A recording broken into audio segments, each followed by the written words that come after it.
Hello besties and welcome back to my channel. Today we're going to continue where I left off from the last court update. If you haven't seen my last two videos explaining the court documents, please watch those before watching this to understand this a bit better. I kind of go into details on what all the words mean. Last time we covered how Trisha finally made a statement on her no-show to the court proceedings and explained that if she had known about the lawsuit against her, she would have definitely responded. Well, Anna responded to Trisha's claims and she stated that she opposes Trisha's motion due to the fact that it contains misinterpretation of the facts and laws. She stated that since September 1, she and her lawyers provided copies of the filings to the same email addresses and mailing addresses to Trisha, and that she mailed Trisha around 11 times, 6 times in September, 4 times in October, and once in November, and she provided statements for all of that. Anyway, she also stated that the court sent out additional notices to the address. Trisha was also served twice, and that Trisha was also briefed and there was court records for everything, and that everything was sent out to her and her attorney. She also stated that Trisha said that she has no knowledge till the 22nd of October despite 2 proof of services. She stated that there are misinterpretation in Trisha's claims and that for everything the same address was used, and Trisha says that she was informed by her lawyer by email makes no sense as the same email has been used since the 1st of September. She also stated that Trisha's lawyers made false claims that can be debunked by court records. She then restates that the damages caused by Trisha's video and why the case was justified. You can pause to read the rest on why she says the case was justified. So the next part is kind of important. If you remember, last time I talked about it, Anna wanted to default Trisha. So she wanted Trisha to pay the fees brought against her by Anna because she didn't show up to the court. Well, Trisha has opposed that and said that she wants to vacate the default. So she showed up and she said that she doesn't want to pay the fees and she wants to fight against Anna's case. Well, the next court document shows that Trisha's endorsement on motion to vacate the default was accepted by the court, and that Trisha shall answer or otherwise respond to the complaint by the 30th of November 2021. So the same day, the damage assessment hearing scheduled for the 16th of November 2021 was cancelled. So basically there was a damage assessment hearing to assess all of Trisha's damages and actually default her for the fees that are brought against her. But then since Trisha showed up, there was no need for that, so it was cancelled. So 4 days afterwards, the judge considered the opposition filed by Anna Campbell against Trisha and decided to make no judgments based on the fact that this is a relatively young case and it should be considered on that merit, not via default judgment. So Anna's sanctions to receive the money by default is denied. The next court document was filed by Taylor Lynn to dismiss Anna's complaint because of lack of jurisdiction. You can pause to read it. So the next court document was filed by Taylor again, stating the reasons why she filed the previous document, stating that there's lack of jurisdiction due to the fact that she does not have any business transactions in Massachusetts and that she has not caused any torturous injury in Massachusetts, and that finally exercising jurisdiction against her would offend principles of due process. You can pause to read all the reasons. So the next court document was filed by Anna to dismiss Taylor's claims because of Taylor making harmful remarks against Anna, including calling her a P word or R word and other harmful claims, and that police reports from the Ohio and Lucas County District Attorney's Office on October 26, 2021, after the R incident, after reviewing Taylor's allegation, decided not to press charges against Anna. So Anna also stated that Taylor misinterpreted and misapplied the law, and that the cases she used to back her claims were not defamation based and did not have any internet as a medium, and that Anna experienced the damages in Massachusetts. The next part of the document states Taylor's allegations made online. You can pause to read all of them. Anna then went on to say that her mother was the one who called to inform her about the R allegations made online, and that Taylor collaborated with the other defendants and gave information on how to harm Anna in Massachusetts. And she states that Taylor gave instructions to Natalia to call CVS to stop Anna's medications and told them Anna would get in trouble with the police, and said that she has voice recordings of Taylor saying that. And Anne also stated that Taylor planned to come to Massachusetts with the other girls as she has travel logistics, confirming that the three of them planned to come to Massachusetts with the other girls as shown by travel logistics that confirmed that the three of them planned to stay in a rental property in Boston. But due to their falling out, Taylor was replaced by Maddie instead, and that this is all ties her to Massachusetts. So the next part talks about why personal jurisdiction is warranted. You can pause to read it as well. So the last part is Anna asking the court to carry out an evidentiary hearing to provide evidence and assess these following items in relation to Taylor. You can pause to read it as well. So the next court document filed by Taylor states that in the last court document, Anna brought forth newly introduced allegations not originally pleaded in the original complaint, so it should be disregarded. She states that the CVS claim is Anna's last ditch to create a narrative that is simply false and that Anna has no evidence to link her to Massachusetts, and that this is a stunt to link Taylor to Massachusetts, and that Taylor did not collaborate with the girls to travel to Massachusetts. See, this is where things get a little confusing for me, because I was told way before anyone knew that Taylor was originally going to Massachusetts. So I don't know if this is Taylor's attempt as well at lying with her lawyer, and I have to be honest about that because, I always take honesty very seriously in this channel, and I have to be honest about that. Taylor was planning to go to Massachusetts with the girls, but then was replaced with Maddie after they had the falling out. So Taylor also stated that she did not collaborate with the girls to travel there, and that she sought no legal counsel there or pressed any charges. And yes, he did not seek legal counsel or press charges there, but that's because of their falling out. So I'm a little confused here as well. So the last part of the document states a response to Anna on why jurisdiction is unwarranted. You can pause to read it. So the last part is actually very important. It states substantial truth and what it means, and her lawyer said that substantial truth states that the claims do not have to be perfectly accurate, but that the minor factual errors can be overlooked as long as the substance of the claims are not altered. So basically the lawyer said that if Taylor was to make any kind of claims against Anna Campbell, as long as the factual errors can be overlooked, as long as the substance of the claims are not altered. So the next court document is actually quite emotional. You can pause to read along with me. So Taylor states that I'm a defendant in this case. I reside in the state of Ohio. I'm not a resident in Massachusetts. I have never resided or worked in Massachusetts. I'm writing this second statement of truth in response to Anna's additional statement of truth dated October 26, 2021, in which she made several additional false statements about me. So she says that I'm responding directly to her new lies and her recycled lies and some background. Anna falsely claimed on paragraph 9 of October 26, 2021's statement of truth that I collaborated with and gave instructions to defendant Natalia, Kaylee, and Maddie on how to harm her in Massachusetts. She claimed that I gave instructions to Natalia on what to say to CVS pharmacies in Massachusetts regarding her prescription medication. The claim is completely and totally false. Anna was abusing prescription drugs on a regular basis in Ohio, in which defendants Natalia, Kaylee, and Maddie are very well aware of. In fact, Anna took a high dose of Xanax while highly intoxicated and was getting into fights. In one such incident, Anna punched a close friend of mine who tried to take the Xanax away from Anna, as Anna dangerously tried to mix it with alcohol. She was distributing the drugs to one of the defendants, name withheld, who ended up hospitalized in a psych ward for attempting using the drugs. When a named defendant was released from the hospital, Anna again provided her with more prescribed Xanax. I did not tell Natalia or anyone to call CVS ever for any reasons to report Anna. I did not know anyone called CVS pharmacy for any reason and was not present for it. Anna also claimed that I gave instructions to Natalia to call CVS is complete and convenient lie by Anna. The defendants, including Natalia, are all very well aware of Anna's drug issues.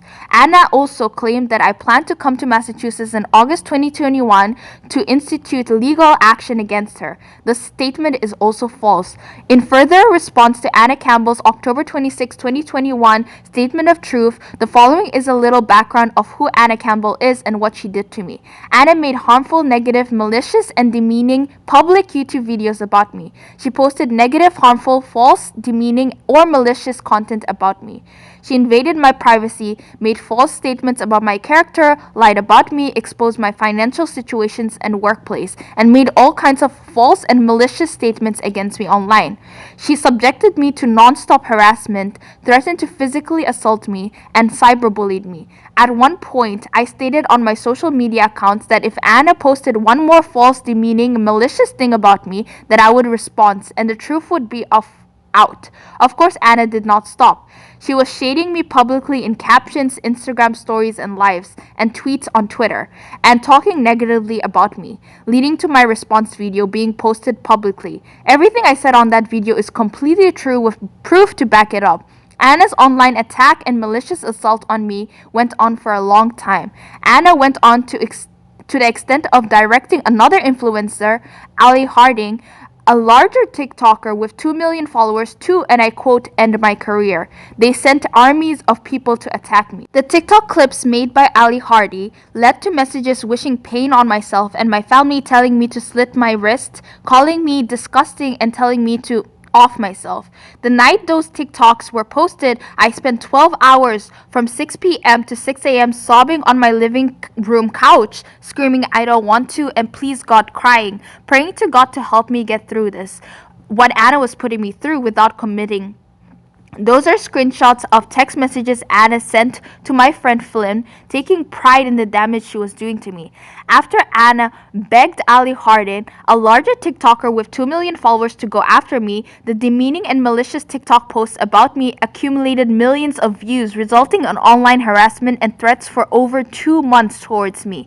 Those were all undeniable facts. The video Anna put out about me, apart from the devastating mental harm to me, I have lost almost over 10,000 subscribers. You can see from posts Anna Campbell has made publicly, she took extreme pride and joy in watching my social media accounts decrease.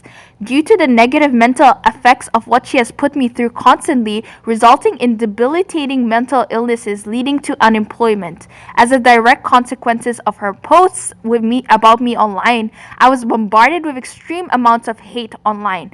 I lost thousands of followers and received hate online for 8 months, to the point that I lost my job and I had to seek professional help through therapy and medication. I have spent the past few years in and out of therapy due to the negative effects of Anna Campbell. I have suffered great depression, anxiety, PTSD, weight loss, eating disorders, and something tendencies, and more because of Anna Campbell, in which my therapist could confirm this distress through our therapy sessions. I developed an eating disorder from this. I lost my job because I was too ill to work, and I was very depressed, and after associating with Anna Campbell since back in 2017, I've suffered a great loss with my career and mental health, debilitating depression over the past 2 years, resulting in a loss of income and loss of residence. I got diagnosed with dissociation, anxiety, depression, and suffer from PTSD and much more over the months of constant bullying and harassment I endured from Anna Campbell.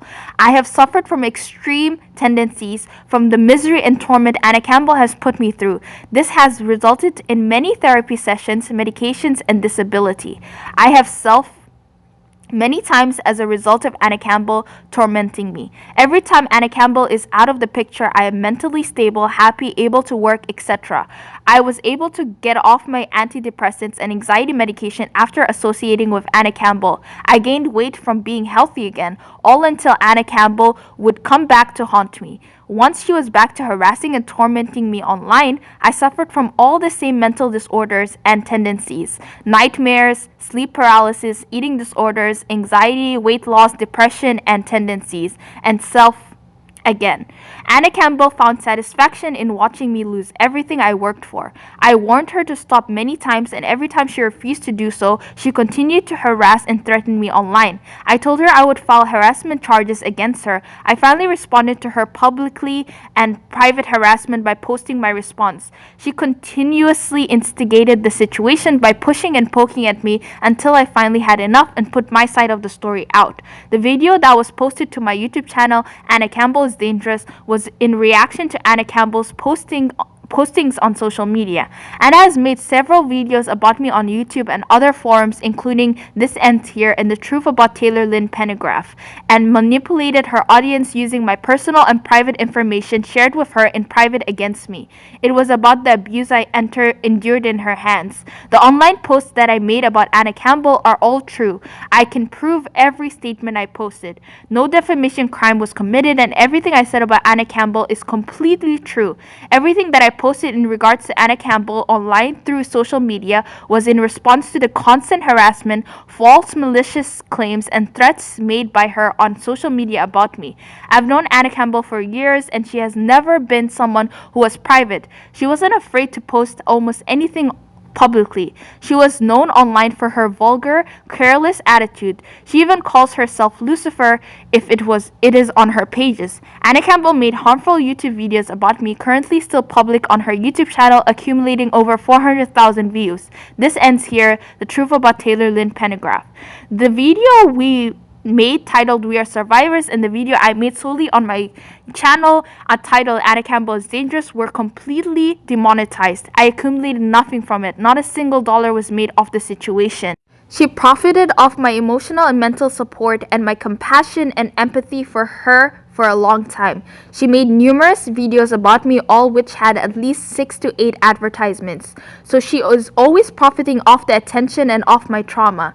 Who Anna is. She is a 28-year-old woman who continuously seeks out young women to date, and almost immediately after meeting them, she plots them online publicly for financial gain and publicity. She has confirmed to me and to many others it is the main source of her constant views and income online. She does not care about anyone but herself. She is manipulative, narcissistic, and even abusive.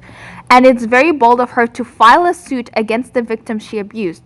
She has a long drug abuse background, and I suffered the effects of her constant drug use for years as I tried to help her get healthy and mentally stable. She is well known for her mental health and drug education videos. She has made videos about mental disorders, her experience with drugs like marijuana, ketamine, cocaine, LSD, MDMA, ecstasy, and DMT. She has a psychology degree, so she knows exactly what to say and how to manipulate the situation and how to play victim under any circumstance. Anna Campbell said in her complaint that I posted on July 17, 2021 on Twitter, if they were false allegations, Anna should have taken me to court for defamation immediately, but she didn't. I wonder why, and it's not because of being expensive. Money wouldn't matter when your entire reputation is on the line. My post was in response to a post that Anna made about me first, stating if I was truly believed I are her, she would have taken me to court with all the evidence that she did not have, because if she did, she would have taken me already. Not to mention, she said we were both drinking White Claws that night and I was high. Not my fault, she blacked it out. To which I responded, if it was false allegations, Anna should have taken me to court for defamation immediately, but she didn't. Regarding the assault, the SA took place on June 18, 2020.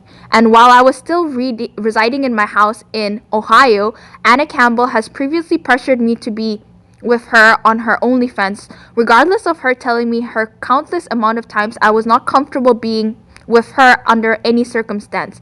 She was well aware that I wanted nothing romantic or between the two of us. On the night of the incident, she still proceeded to have with me, even though she knew I was extremely intoxicated, and it was something I would regret and not do sober.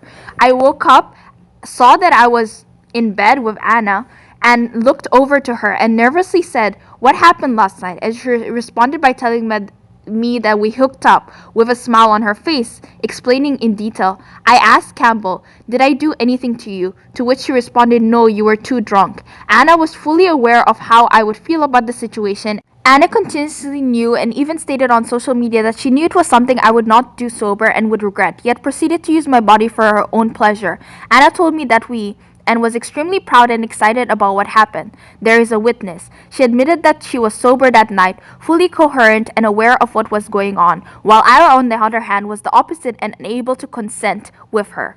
I told Anna that she was affecting me negatively and that she was making my mental health worse and that I needed space for her for a long time.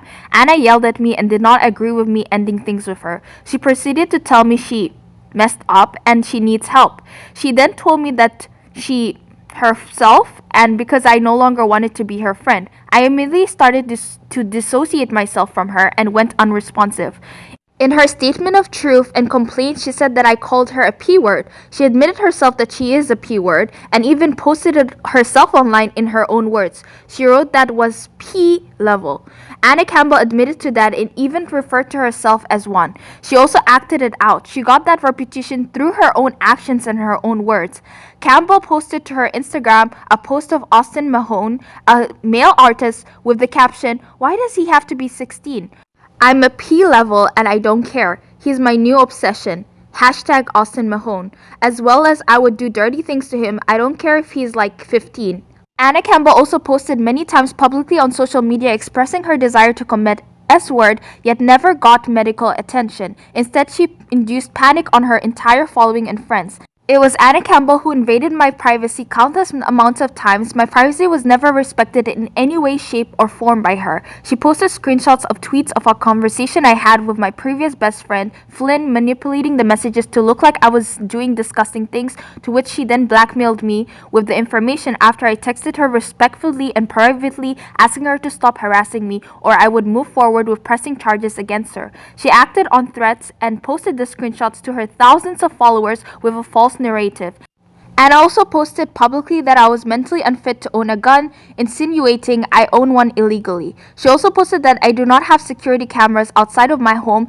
She also posted saying that I could not afford rent or legal teams. These are not allegations, they are facts. She posted numerous things about me that are extremely invasive and malicious. The text messages that I posted publicly of Anna Campbell were to prove she was contradicting herself. I was defending my name by proving a point and telling the truth. Not only was my privacy not respected, but my safety was also at risk. In the text messages below, you will see a conversation between my friend Flynn and Anna Campbell having a conversation where Anna is asking for my new address so that she can drive 11 hours to assault me, break my nose, and vandalize my car. In the text messages, Anna Campbell says, "Do you know where she moved to? I think it's time for her car to get smashed up, to be honest. She wants to see a ghost. She'll see a ghost when she tries to figure out what messed up her car." Then Anna Campbell proceeds to attempt to figure out where I'm currently living since I had moved out of my city and got a new phone number because of fear of her.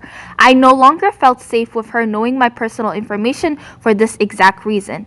Another text messages that she shared was that Carly moved to Oregon, right? Do you think that's where Taylor moved to? I'm 2 seconds from driving there. You wanna meet me? I'm done playing. It's an 11-hour drive. I'd be there in early morning. Perfect. I'm done. She's pushed me too far. She then continues the conversations by saying how badly she wants to assault me. Dude, I just want to mess her up. I can't deal with this. She won't leave me alone. I've never wanted to fight someone so bad. I relapsed with not blaming her, I just can't cope. And then posted on Twitter, I'm 2 seconds from giving this girl the free nose job she's always wanted. Stop playing with me. All these statements are threats made by Anna Campbell against me. I have all the screenshots. She cannot deny them. One thing I just want to make clear is that I want nothing more than for Anna Campbell to leave me alone and stop the public feuds and abuse. It has persisted because of things Anna Campbell posted online publicly about me. Every post I made was in reaction to her posts about me. Everything I said here is true and I have the evidence to back them up. Truth is not defamation. The statement made in this statement of truth are true and are based on my personal knowledge and are solely for the purpose of the issue of jurisdiction in this case.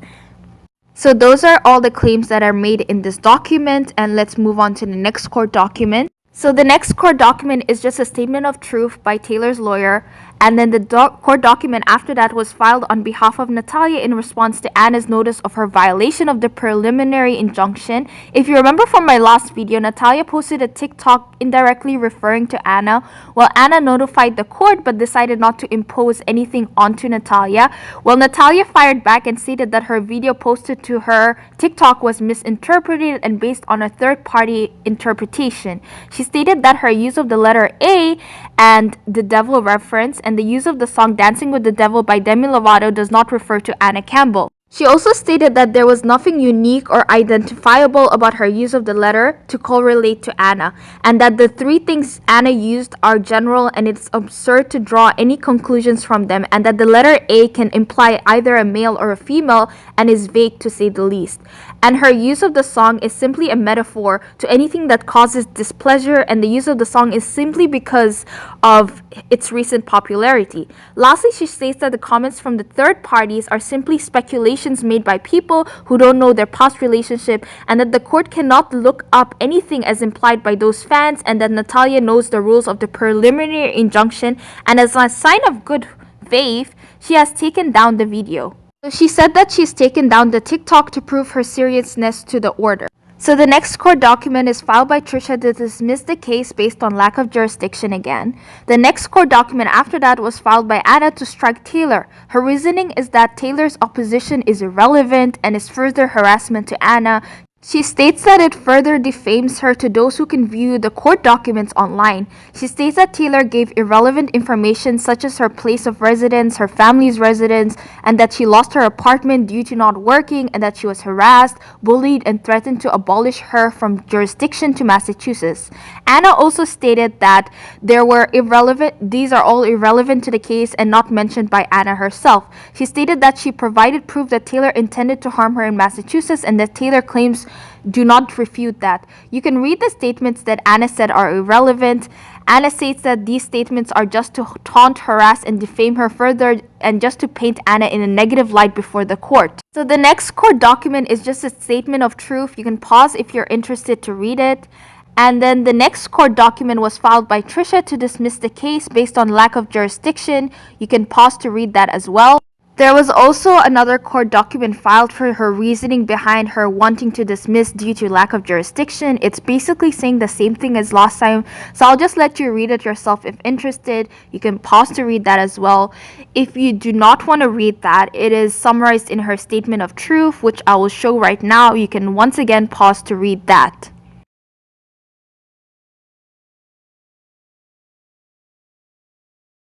The next court document filed by Anna is in opposition to Trisha's motion to dismiss for lack of jurisdiction. I'll put it up on the screen so you can read it.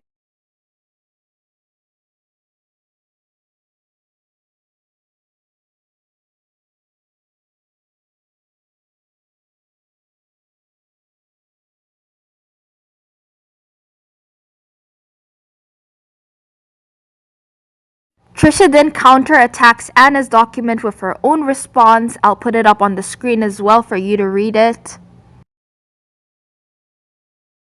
So the last court document is a statement of truth filed by Trisha's attorney. So that's all for all the court documents. And the last thing that happened, which I wanted to talk about a little bit, was the scheduled court hearing which I attended on the 9th of December last year, 2021. In that court hearing, basically the judge told Natalia's lawyer that it's silly to assume that while posting something online with thousands of people, it's hard not to expect it to reach audiences in Massachusetts. If it was a few hundred, it is reasonable, but not when it's of the thousands. Another thing worth mentioning in the court hearing is that the judge didn't want to hear evidence of Taylor's story of the essay allegations against Anna at that particular hearing. That hearing was just meant for seeing if the case should proceed. He also stated that he would like if the hearings maybe proceed to in-person hearing, but that he will just consider it. He said that he will get back with his decision to proceed with the case in a week. Well, today is the 28th of January, the year after, and still no word. I did want to receive that update before making this video, but I don't think we'll be getting that anytime soon. But I'll sure to keep you updated, as this is a proceeding case and more will come out eventually, obviously. And I'll let you know if anything new pops up. Anyway, let me know what you all think in the comment section below, and I'll sure to see you next time. Bye!